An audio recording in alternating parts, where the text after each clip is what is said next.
Hello, everyone. In this lesson, we'll focus on a pair of terms that many testers mix up: verification and validation. These two words look similar but mean very different things. Verification. Are we building the product right?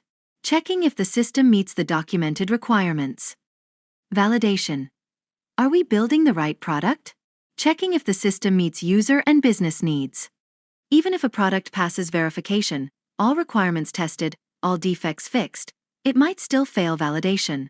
It might not meet real user needs. It might not achieve business goals.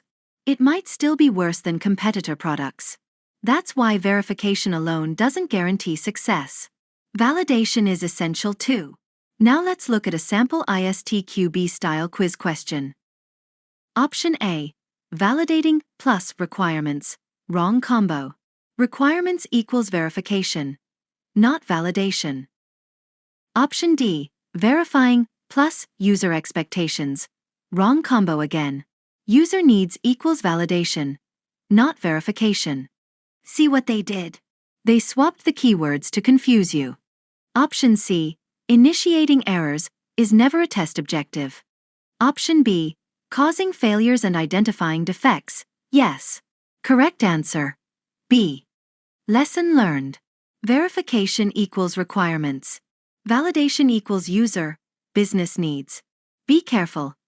ISTQB loves swapping these words to build traps. Always eliminate wrong keyword combos first.